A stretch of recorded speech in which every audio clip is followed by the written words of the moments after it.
Hello বন্ধুরা, আসসালামু আলাইকুম। সাদিকাস কুকিং হাউস থেকে আপনাদের সবাইকে স্বাগতম।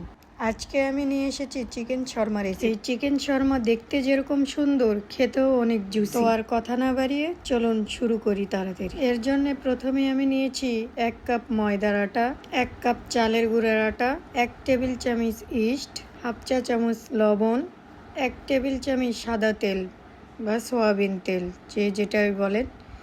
এখানে সবগুলো উপকরণ দেওয়া হলে ভালোভাবে মিশিয়ে নিব। ভালোভাবে মিশানো হয়ে গেলে এখানে হালকা কুসুম গরম পানি দিয়ে অল্প অল্প করে দিয়ে মেখে নিতে হবে। একবারে দেওয়া যাবে না অবশ্যই, খুবই অল্প অল্প করে দিয়ে একবার রুটির ডো বানিয়ে নিব। খুব বেশি নরমও হবে না, খুব বেশি শক্তও হবে না। অবশ্যই আমার মাখা দেখে বুঝতে পারতেছেন আমি কিভাবে নিয়েছি। ঠিক এইরকম হলে তখন হাতে তেল নিয়ে ভালোভাবে উপরে উপরে মেখে দিয়ে রেখে দিব ঘন্টাখানিক রেস্টে। অবশ্যই ঢেকে রেখে দিতে হবে।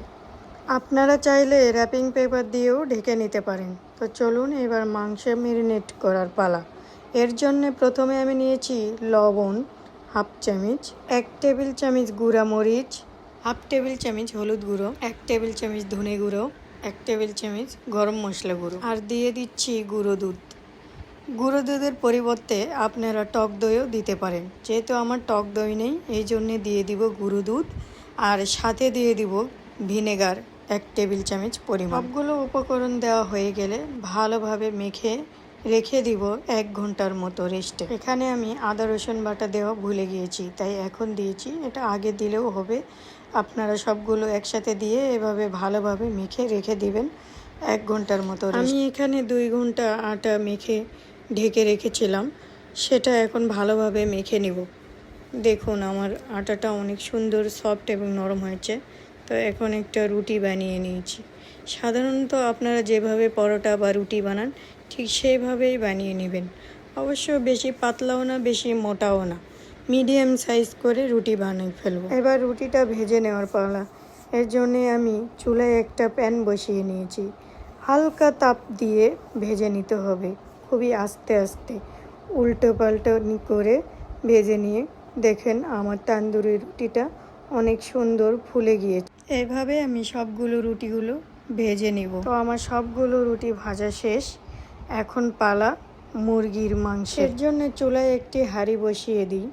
এখানে আমি সামান্য পরিমাণ তেল দিয়ে এরপরে যে মুরগিটা ম্যারিনেট করে রেখে দিয়েছি সেটা দিয়ে দিব। এখানে মিডিয়াম তাপে মুরগির মাংসটা রান্না করব। এখানে কোনো পানি দেওয়ার প্রয়োজন নেই, ঢেকে ঢেকে রান্না করব। আমি 4-5 মিনিট পর পর আমি উল্টে পাল্টে রান্না করে নিয়েছি। তো এখানে আমার রান্না করা শেষ। দেখেন অনেক সুন্দর একটা কালার এসেছে মুরগির, অনেক জুসি লাগতেছে দেখতে।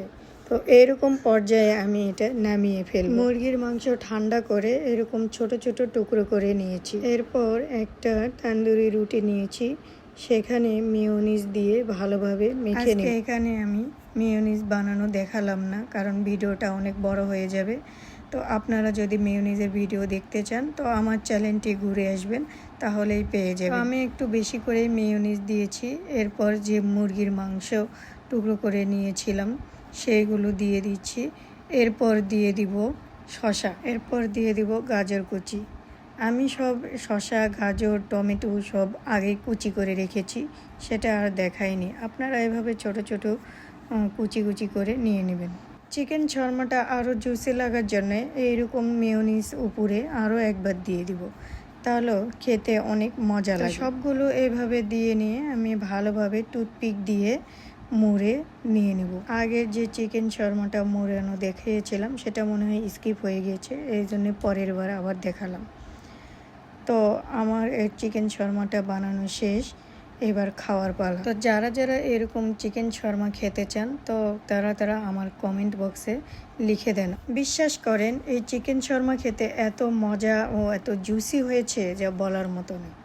তো আমার ভিডিওটি যদি ভালো লাগে আমার চ্যানেলটিকে লাইক, কমেন্ট ও সাবস্ক্রাইব করে পাশে থাকবেন।